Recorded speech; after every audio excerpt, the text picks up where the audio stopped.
أعوذ بالله من الشيطان الرجيم بسم الله الرحمن الرحيم يا أيها الذين آمنوا كتب عليكم القصاص في القتلى الحر بالحر والعبد بالعبد والأنثى بالأنثى فمن عفي له من أخيه شيء فاتباع بالمعروف وأداء إليه بإحسان ذلك تخفيف من ربكم ورحمة فمن اعتدى بعد ذلك فله عذاب أليم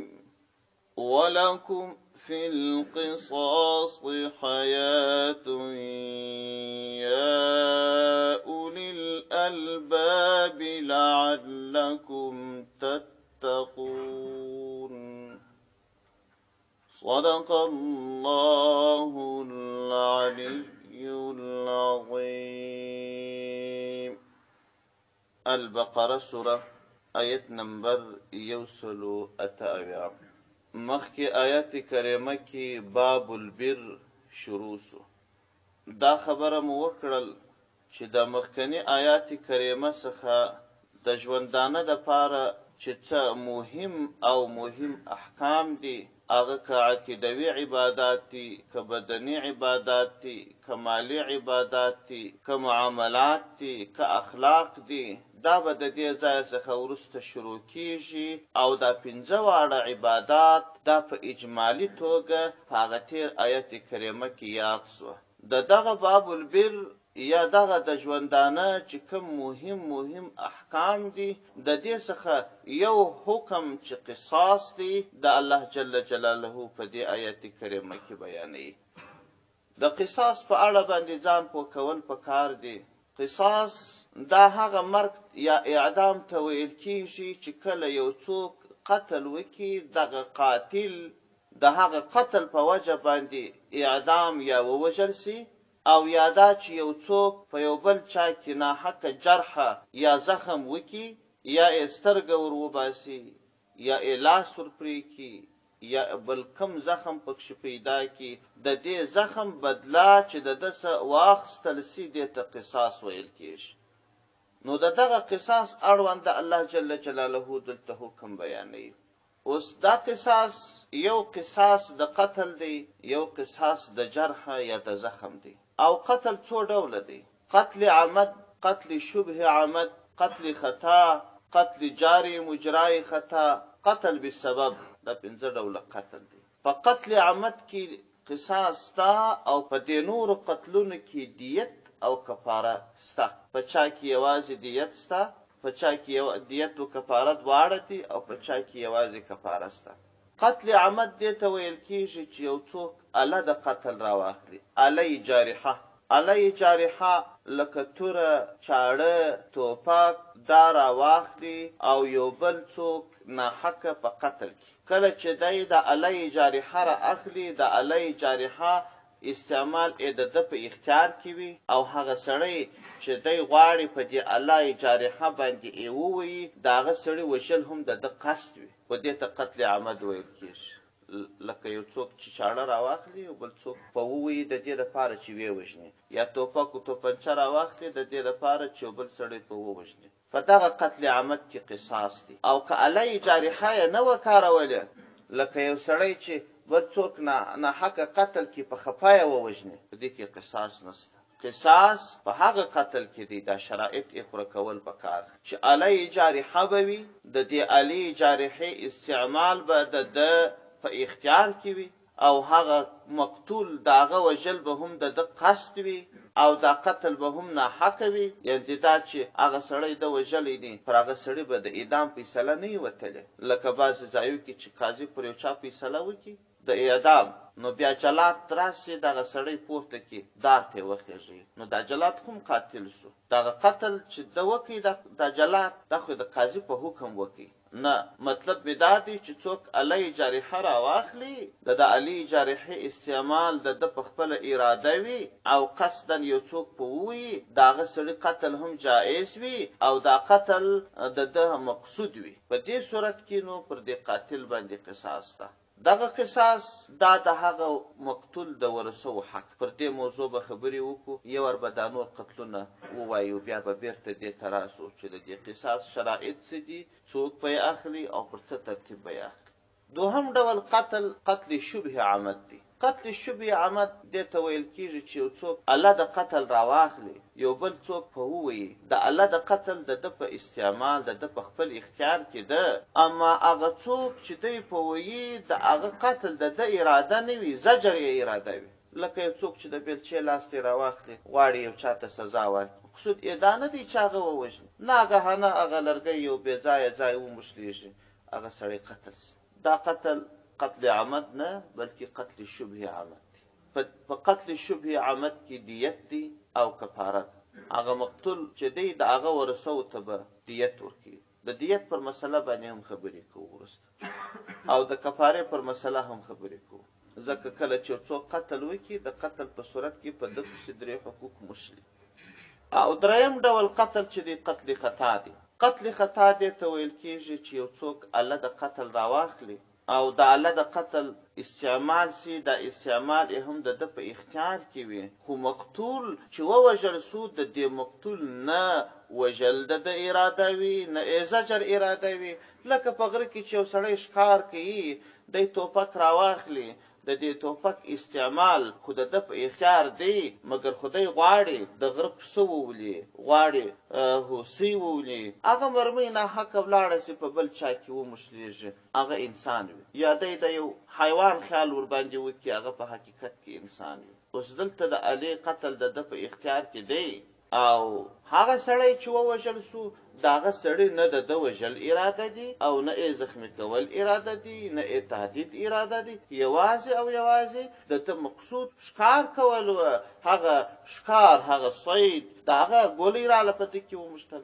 دا قتل خطا دی. په قتل خطا کې هم دیت سته او هم کفاره سته. دیت به یې ورثو ته ورکړي، کفاره چې 2 میاشتې متصل روژه ده هغه به دی خپله نیسي. څلورم ډول قتل جاري مجرای خطا دی. جاري مجرای خطا دې ته ویل کېږي چې الله د قتل استعمال سي، خو د دې الې استعمال د په اختیار کې نه وي، نه د الې استعمال د په اختیار کې وي، او نه هغه سړی چې ووژل سو د هغه وژل، تهدیدول، زخمي کول د مقصود وي. دا ډېر وخت داسې پیښېږي لکه یو ښځه چې د شپې بیده وي، خپل ماشوم زوی یې بغل ته پرېیستلی، د شپې پر راواوړي د خوبه څخه ماشوم تر ځان لاندې، دا خپله د دې انسان حجم دا خپله یو د قتل اله ده. اوس دا ماشوم چې دې تر ځان لاندې کړی دی، دا د دې پر ماشوم را اوښتل دا خو دې په خپل اختیار نه دي کړي، نو که د دې په اختیار وای نو خپل اولاد دې چیرې تر ځان لاندې کوي، د خوب د حوله او د خپل زوی وژلو تعقیدول خو بیخي مقصود نو. دا قتل جاري مجرای خطا دی.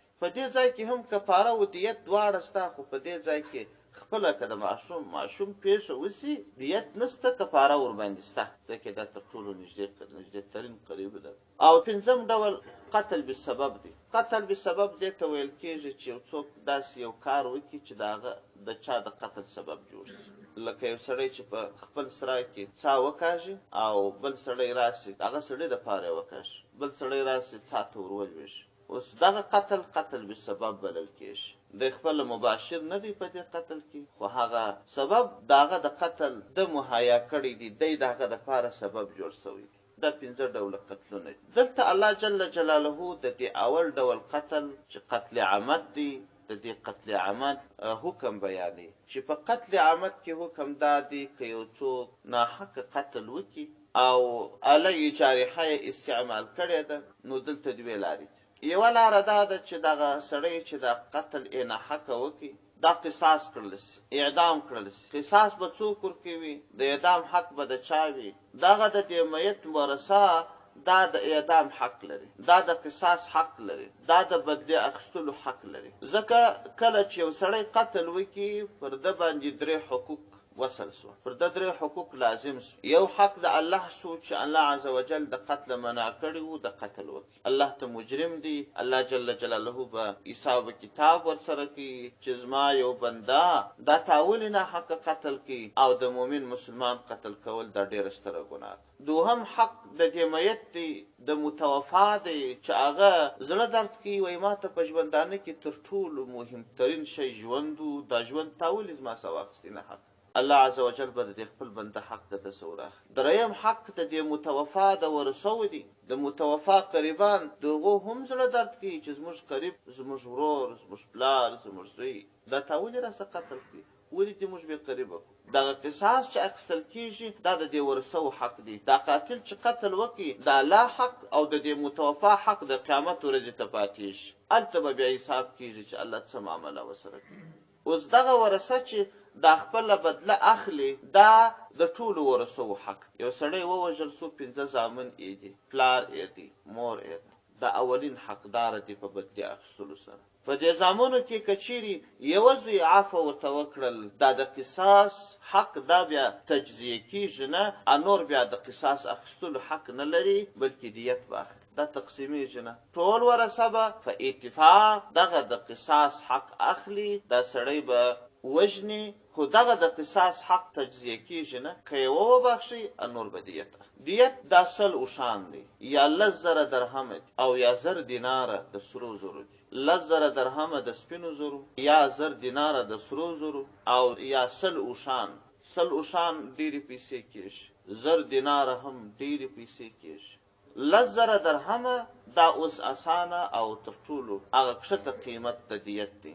10,000 درهم دا 100 مسکاله سپین زر کیږي، 10 درهم 9 مسکاله کیږي، نو 1000 مسکاله 900 او 10,000 مسکاله 9000 مسکاله سپین زر کیږي. 9000 مسکاله سپین زر په بازار کې قیمت کې چې څو پیسې کیږي هغومره قدر پیسې به ورکړي. دغه د قاتل د لوري څخه دغه دیت به په 3 کالو په موده کې ورکړي. دا د دیت اندازه شو. او دغه ورثه چې قصاص اخلي دا په خپل سر باندې نه اخلي، د قاضي په اجازه به اخلي. پر خپل سر چاته اجازه نشته چې زما پلار چا راوژلی. د دې بدبختیو مخه خو به بیخي نیول کېږي. اوس خو داسې رواج دی چې چیرې یو چا قتل وکړي نو بیا دغه د مقتول قریبان راځي که په خپله په قاتل زور نه رسېدی دا قاتل ورور وروژني وایي خپل بدل مو واخیستی. قاتل نسي وژلی، ورور یې ورمړي، پلار یې ورمړي، زوی یې ورمړي، وای بدل مو واخیستی. دا ډېر لوی جهالت، ډېره لویه ګناه. ولا تزر وازره وزر اخرى، یو پیټي پورته کوونکی ګناه پورته کوونکی د بل چا بار نسی پورته کولی. د ورور پر ځای ورور نه وژل کیږي، د پلار پر ځای زوی نه وژل کیږي، د زوی پر ځای پلار نه وژل کیږي. خپله به هغه قاتل دا پیدا کړي. د دې مقتول ورثه که دغه جرم کوي ورځي هغه د قاتل ورور وژني، پلار یې وژني. د دې قاتل ورثه دا هم جرم کوي، ولې چې یو څوک قتل وکړي نو پلار یې هم پټوي، ورور یې هم پټوي، وایي ځه اوس نه دی مړی ځینې وسو ګرد یې پر سر ودرېږي. که چیرې دی د الله دین ته تسلیم سي، ظالم دی، که ستا ورور دی، که د زوی دی، که د پلار دی، چې ظلم یې وکړي وچ کلک یې تر لاس راونیسه، محکمې ته یې پیش کړه. ولې دې ظلم وکړي، ولې دې قتل وکړي، پر ناروا زه ستا ملاتړ نه کوم. نو دا زموږ او ستاسو ټولنه خو داسې ده چې د دې قاتل قریبان دا هم ناروا کوي، د دې قاتل نه حق دفاع کوي. ظالم دی، د ظالم دفاع به نه کوي. او بیا نو دا ګیله هم کوي چې هغه ظالمان رااله د دې قاتل پلار یې مړ کړي، ورور یې مړ کړي، نو خو ته هم ناروا ته ملاتړ لري. او د مقتول ورثه دا هم ناروا کوي. هغه ناروا دا ده چې په قاتل یې زور نه رسېږي یا هغه دی پټ کړي نو د قاتل پلار ووژني، ورور یې ووژني. دا دواړه ناروا کارونه. ظالم دی، ظالم چې قتل وکړي ظالم به قصاصي شي او پر خپل سر به نه قصاصي. دا به د حکومت او د محکمې په اجازه یې، ځکه یو خو هغه قاضي تحقیق کوي چې دا قتل کوم قتل دی. په ډیرو ځایو کې قتل یو چا کړي مګر د قصاص خلاصېږي، ډېرې جزیې پکې شته په دې کې. او دوهم دا چې قاضي د دې مقتول ټوله ورثه راجمع کوي او ټولو ته حق ورکوي. داسې نه ده چې یو زوی حق لري بل زوی یې نه لري. مثلا یو زوی راولاړ سي وایي زه د پلار قاتل نه وژنم، زه دیت غواړم، هغه حق دی. د دې مقتول پلار وایي زه قصاص نه اخلم، زه دیت اخلم. چې یو نفر وبخشي هغه نور مجبور دي دیت باخ. دا د قصاص شرایط.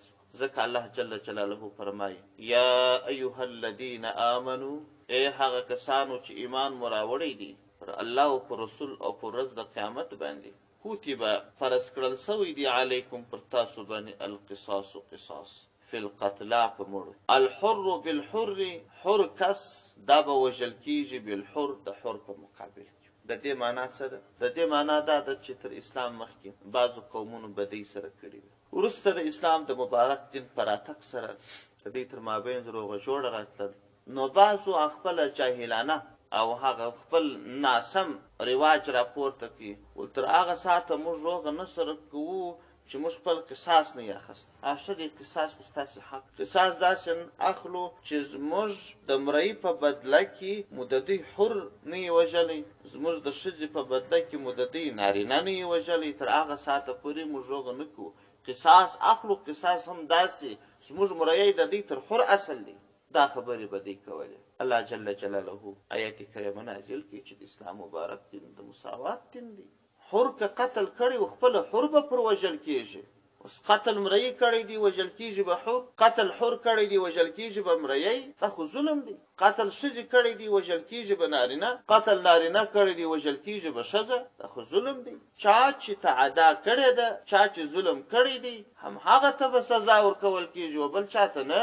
د دې مطلب دا دی چې الحر بالحر، د حر په بدله کې به حر وژل کېږي، والعبد بالعبد، مړی به د مړی په بدله کې، والانثى بالانثى، ښځه به د ښځې په بدله کې وژل کېږي. اوس نو که چیرې د دې مقتول ورثو کې یوه عفو وکړل، فمن عفی له، پس که چا عفو وکړل و دې قاتل ته من اخیه د خپل لورور د طرفه څخه، یعنې فمن عفی که چیرې د دې مقتول د ورثو د لوري څخه و دغه د قاتل و لوري ته عفو وکړل سوه، فمن عفی له من القاتلین، چاته که عفو وکړل سوه یعنې د قاتلینو څخه یې ورته عفو وکړل سوه، من اخیه د خپل ورور د طرفه څخه، یعنی د مقتول د ورثو د طرفه څخه عفو ورته وکړه شیء په یو شي کې، فاتباع بالمعروف، پس نو تابعداري په نیکۍ سره ده، و اداء او ادا کېدل دی الیه و دغه بخشش کننده ته به احسان په نیکه طریقه سره.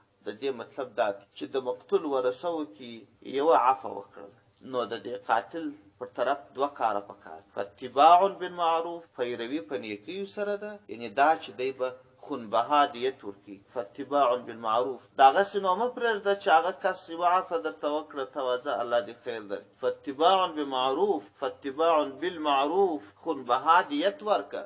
دوهم کار دا وکړه چې د دیت وعده دې ورسره وکړه، په خپل وخت یې ادا کړه. داسې مه کوه چې نن یې درکوم سبا یې درکوم، کلونه کلونه ورباندې ونیسه. و اداء الیه باحسان، په نیکه طریقه یې نو ور ادا که، هم دیت ورکه چې د قتل د اعدامه اخلاص کړلې، او هم یې په خپل وخت ورکه. دا مطلب دی.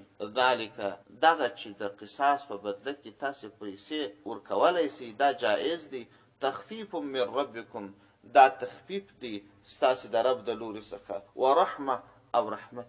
اوس نو چې روغه جوړه وسول، تاسې دیت ورکړي، خلک راضي سول.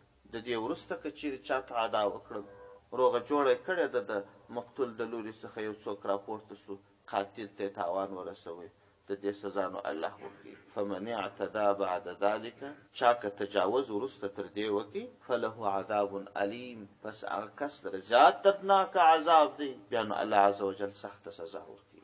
دا یوه خبره. بله خبره دا ده چې دا قصاص چې قاتل په خپله سزا ورسېږي، په دې کې ډېرې ګټې دي. تر ټولو لو ګټه یې دا ده، ولکم تاسې لره فی القصاص، په بدله اخیستلو کې، حیات ژوند یا اولی الالباب، ای خاوندانو د عقلونو. هغه د عقلو خاوندان چې هغه خو نو وایي چې په قصاص کې نو کله ژوند شته، یو قاتل ووژه مقتول بیا باچا ووژني، نو دا خو ژوند نه مرګ رالی. الله عز وجل فرمایي یا اولی الالباب، ای د عقلونو خاوندانو تاسې ته وایم، ناپوهان نه ورباندې پوهېږي. ځکه که چیرې یو قاتل په سزا ورسېږي، اعدام سي د یو اسلامي محکمې د لوري څخه، د دې څخه ډېر کسان عبرت اخلي، ډېر کسان بیا داسې کې ځان ګوري د یو کس په قصاص سره 100 نور د قتل خلاصېږي او که په دې پوه سي چې ځای څو عمر بندي کېږم یا دیت دي راسه مړی وکړه ډېر کسان به مړي کړي ځکه الله جل جلاله فرمایي ولکم ستاسو دپاره فی القصاص په بدله اخیستلو کې حیات ژوند دی یا اولی الالباب د عقلونو خاوندانو لعله دپاره د دې چې کوم تاسو تتقون تاسو ځان وساتئ د قتل څخه مخافة القود د قصاص او بدلې د ویرې څخه ځان د قتل وساتئ او کفاره هم 2 میاشتې روژې ده دا کفاره په دې کې ډېره سختي ده د قتل خطا په کفاره کې په قتل عمد کې خو د متوفا حق آخرت ته پاته کېږي د الله حق آخرت ته پاته کېږي خو په قتل خطا کې بیا د حق الله بدله د 2 میاشتې روژه ده دا 2 میاشتې متصل روژه به دی نیسي دا د قتل خطا کفاره ده او په دې کې سختي دا ده چې بل شی هم نه پخښې کېږي په نورو کفارو کې خو که چا روژې نه سوی نیولی د هرې روژې بدله ورکولی سي خو دلته د روژې بدله نه ورکول کېږي وچ کلک پرې نیسي بله سختي پکښې دا ده که چا یو قتل خطا کړی و 2 یې کړي و 3 یې کړي و د هر یوه دپاره جلا جلا کفاره 5 قتل خطا کړي و 15 واره به 2 میاشتې روژې نیسي البته د رمضان المبارک د میاشتې کفاره په هغه کې لا حکم دا دی که چیرې چا روژه قصدن نیت کړې روژه ماته کړل په خوراک یا په چښاک باندې که یوه روژه ماته کړل که یې 2 ماتې کړلې که یې 3 4 5 د ټولو دپاره یوه کفاره ده او که دا یوه کفاره ادا کړل بیا یې ماته کړل بیا نو بله کفاره ده که په دې منځ کې ادا کړې نه وه دا کفاره هر څو روژې چې نیولې وې د ټولو لپاره یوه کفاره ده په دې شرط چې علت یې خوراک او چښاک وي چې علتونه متعدد سوه یوه روژه یې په خوراک یا په چښاک ماته کړل بله روژه یې په جمعه ماته کړل بیا 2 کفارې چې علل متعدد سوه نو کفاره متعدده کېږي چې علت یو بیا نو د ټولو لپاره دا یوه کفاره ده خو په قتل خطا کې په تعدد د قتلاو تعدد د کفارو راځي افسونه چې دا ځکه چې د قتل او د انسان وژنې موضوع ډېره مهمه ده که څوم قتل خطا سوی دی انسان په ژوندانه کې باید دومره محتاط واوسېږي انسان څنګه په خطا ستاسو قتل سي خیر دا د کفارې اړونده خبره وه او هغه د قصاص د قتل خطا او قتل عمد پکښې ډېر مشهور دي اوس یو بل حکم الله جل جلاله بیانوي کتب علیکم اذا حضر احدکم الموت ان ترک خیرا الوصیة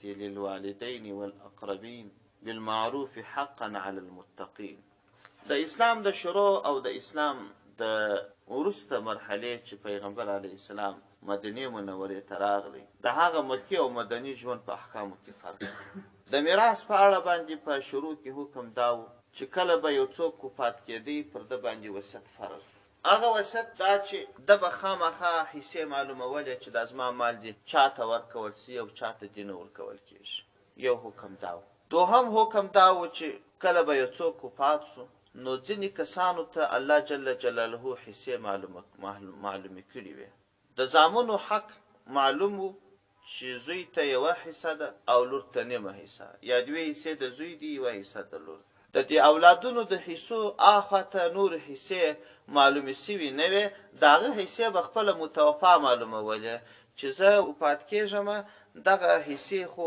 الله معلومې کړي دي دا مې د اولادو دي خو زما په مال کې دغه زما پلانکي قریب ته دغه نه پیسې ورکړي پلانکي ته دغه نه ورکړي پلانکي ته دغه نه ورکړي دغه وصیت پر د فرض و د حصې به ده معلومولې او دریم دا چې ده به وصیت وکړي عامو خلکو ته چې دا زما مال پلانکي و پلانکي و پلانکي ته هم ورکړي نو په شروع کې دا حکم و دا حکم بیا بدل شو یو وصیت و ذوي الفروضو ذا سهمو ته و او یو وصیت و نورو قریبانو یا نابلد خلکو ته د هر سړي قریبان 2 ډوله دي یو هغه قریبان دي چې هغه دا سهم دي د میت په مال کې د میراث حق لري لکه زوی لور ورور پلار البته که زوی موجود وي ورور حق نه لري او که چیرې سکه ورور یعنی عیني ورور موجود وي علاتی میریزی ورور حق نه لري که ورونه موجود وي اکاګان حق نه لري که اکاګان موجود وي د اکا زامن حق نه لري هغه بیا خپله سلسله ده هغه نږدې قریب چې دی هغه لري قریب محجوب ګرځي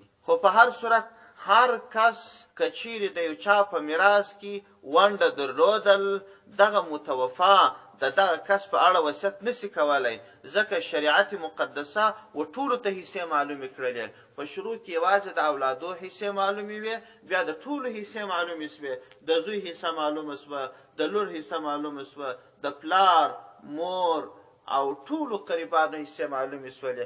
هغه حکم منسوخ شو چې دغه حصې ور معلومولې. هغه حکم منسوخ شو چې وصیت کول فرض و.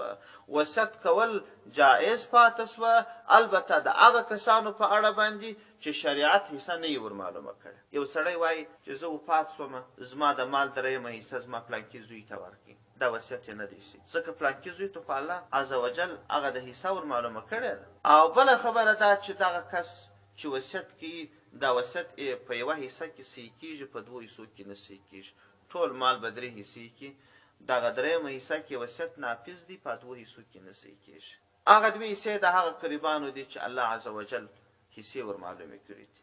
زوی دی، ورور دی، لور د میرمن د، مور د، پلار دی، نیکه دی، انا ده، پر هر یو پر خپل هغه خپله درجه باندې پر خپل وخت باندې د میراث اندازه لري. حاصل خلاصه ده چې وصیت فرض و، دا حکم منسوخ شو. حصې به دغه قریبان ته ور معلومولې، دا حکم منسوخ شو. وصیت قریب یو سړی کولی شي چې مړ کېږي، او چاته به وصیت کړي؟ هغه چاته به د مال وصیت کړي چې هغه خپله ونډه نه لري. او بله خبره دا چې وصیت تر درېیمې حصې به لابد نشي کولی. دا د خبرو خلاصه شوه. یوه مسله لا بله دا هم شته، هغه دا که چیرې یو سړي وویل چې زما په میراث کې خو دا زما زوی حق لري، زما د درېیمې حصې څخه یو څه پیسې نورې ورکړي. که دې نورو ورسوو، اتفاق وکړي چې و زموږ پلار و، زموږ مشر و، یو څه به لابد پیسې د ده دپاره وصیت کړی دي، ورکړي، موږ ورسره موافق وو، بیا دا وصیت صحیح دي. که دې نورو موافقه نه کول، نه صحیح کېږي. او پردي سړي ته کې وصیت وکړي چې زما د ماله څه پلاکي ته دونه پیسې ورکړي، یا په ما پسې دومره خیرات کړي. هغه پیسې چې ده ټاکلي دي هغه راواخلي، ویې ګورئ. که چیرې درېیمه حصه وه یا تر درېیمې حصې کم و، نو هغه وصیت یې صحیح. او که چیرې تر درېیمې حصې زیات و، هغه وصیت یې بیا نه دی صحیح. دا د وصیت اړونده دی. دا هغه د شروع د اسلام خبره ده چې وصیت کول فرض و، ځکه الله جل جلاله فرمایي کتب علیکم، فرض کړل سوی دی پر تاسو باندې، اذا حضر احدکم، کچیر حاضر سو یو ستاسو ته، الموت مرگ، یعنی اسباب د مرگ ورته حاضر سو، ظاهرا امرضی سخت سو، مرگ ته نږدې سو، نو څه کول پکار دی؟ وصیت ور باندې فرض دی. ان ترک خیرا، کې خیر پرېښودی، د خیره څخه ای مالا، مال یې پرېښودی. الوصیت، وصیت کول فرض دی. وصیت پر ده باندې فرض دی. د چا دپاره؟ للوالدین، مور پلار لره، والاقربین، قریبانو لره، بالمعروف، په نیکه طریقه سره. په نیکه طریقه سره څه؟ بان لا یزید علی الثلث، چې تر درېیمې حصې به بلابود وصیت نه کړي، او همدا ډول داسې به نه کړي چې د یوه لحاظ ډېر پکښې وکړي، د بل لحاظ نه کړي. حقا علی المتقین، دا حق دا ثابت دی پر تقوا والاو باندې. د څوک چې تقوا والا یي، هغه به دغه وصیت ته عملي کوي، نافظوي بیا. ځکه که چیرې څوک دا وصیت واوري بیا خیانت پکښې وکړي، نو هغه متقی نه دی. خو دغه حکم چې بیا وروسته آیات د میراث نازل سوی دی، چې الله جل جلاله فرمایي للرجال نصیب مما ترک الوالدان والاقربون وللنساء نصیب مما ترک الوالدان والاقربون. او یا ترمذی شریف یو حدیث دی چې نبی علیه السلام فرمایي لا وصیت لوارث، هغه څوک چې وارث وي د هغه دپاره وصیت نشته. نو د هغه کسانو دپاره دا حکم منسوخ دی. وصیت ستا خو فرض نه دی، او د سهم دپاره وصیت نه کېږي، تر درېیمې حصې اضافه کېږي نه، او هغه کسان چې پخوا یې حصې نه وي معلومې، هغه حصې معلومې دي، هغو ته وصیت نه کېږي. الله جل جلاله فرمایي فمن بدله بعدما سمعه، فمن بدله، چا که چیرې دا وصیت بدل کی، هغه شاهد یا وصي چې دا متوفا ټاکلی دی، په دې وصیت کې تغییر او تبدیل وکړي، بعدما سمعه، وروسته تر هغه چې دا وصیت د واورېدی، نو فانما اثمه، یقینا ګناه د دې وصیت بدلولو، علی الذین، پر هغه کسانو باندې ده، یبدلونه، چې دا وصیت بدل کی. ان الله، بېشک الله پاک چې دی، سمیع زیات اورېدونکی دی. هغه وصي، هغه موصي چې وصیت کوونکی دی، د هغه خبرې الله ټولې اورېدلې دي، دا فکر مه کوه چې هغه متوفا چې وفات کېدی خبرې د وصیت وکړلې هغه نو الله نه دي اورېدلي دي. عالم ذات علم لرونکی دي بفعل الوصي، دا وصي چې بیا څنګه عمل وکړي په دې هم الله خبر دی. موصي چې څه وویل په هغه هم الله خبر دی. بیا چې وصي څه وکړل د موصي د وینا مطابق عمل یې وکړي که جلا په دې هم الله خبر دی. فمن خاف من موص، څوک که چیرې بیرېدي د وصیت کوونکو څخه، جنفن د میلان د حق څخه، دا موصي چې وصیت کوي دغه متوفا د دې څخه بیرېدي یو نیک او مصلح انسان و چې دغه موصي به داسې وصیت وکړي چې بیا به دا پات تقریبا ورسره پر جګړه سي او اثمن یا د ګناه چې قصدن به د موصي صحیح وصیت ورنکړي. فاصلح، پس دغه کس بیا اصلاح وکړه بینهم په منځ کې د دې موصي او د موصی له. یو سړی دی، یو نیک انسان دی، یو متوفا وصیت کوي، هغه وصیت یې صحیح وصیت نه دی د شریعت سره په ټکر نه پوهېږي یا قصدن ته یې تر مابین اصلاح وکړله چې دغه وصیت که دغسې ښه دی، نو که چیرې اصلاح وکړه فلا اثم علیه، پر دې باندې څه ګناه نشته. ان الله بېشک الله پاک چې دی غفور زیات بخښونکی دی، رحیم زیات مهربانه دی. سبحان ربک رب العزة عما یصفون.